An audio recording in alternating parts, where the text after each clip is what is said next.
So hello friends, Radhe Radhe, Har Har Mahadev, জয় মা তারা। তোমাদেরকে আমার আরও একটা নতুন ব্লগে স্বাগতম।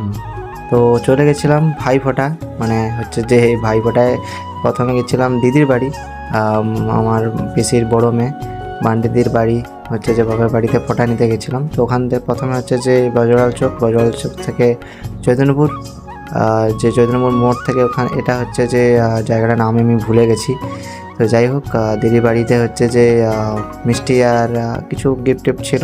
সাধারণত অনেকদিন পর ভিডিও বানাচ্ছি, যা হোক দিদির বাড়িতে ফটাফট পৌঁছে যাই। কি সুন্দর দেখতে পাচ্ছ চারিদিকে ধান ক্ষেত, গ্রামের যে সুন্দর পরিবেশ।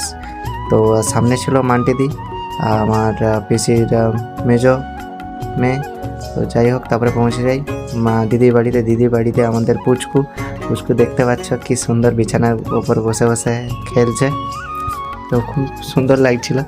আর তারপরে মান্ডিদি আমাকে হচ্ছে যে ভাইফোঁটা দিয়ে দেয় আস্তে আস্তে করে। দেন ওখান থেকে আবার পিসির বাড়ি চলে আসি। পিসির বাড়ি এসে আমার পিসির ছোটো মেয়ে, আমার খুব ভালোবাসার বোন, সেটা হচ্ছে যে শান্তি হচ্ছে আমাকে ফোঁটা দিয়ে দেয়। তারপর ওখান থেকে আবার চলে যাই মাসির বাড়ি হচ্ছে যে আমার বোনের অনেকগুলো দাদা ভাই আছে। এই যে বোন একে একে করে সবাইকে ফোঁটা দিচ্ছে। তারপরে ফাইনালি আমার বাড়ি আসে। এই আমার বাড়ি আসতে দেখো, আমি তো বসে বসে টিভি দেখছিলাম, বোন আমার ঘাড় ঘুরিয়ে ভালো করে ফোঁটা দিচ্ছিল।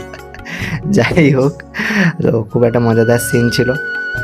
তারপরে বোন আমাকে ফোঁটা দিয়ে দেয়, আর ফোঁটা দিয়ে আবার হচ্ছে যে বরণ করে আমি যে পা তুলে দিচ্ছিলাম, পা তুলে আমার পায়ে প্রণাম করে নেয়। আবার ওখান থেকে চলে আসি পিয়াদির কাছে। পিয়াদি হচ্ছে যে এসে আমাকে ফোঁটা দিয়েছিল।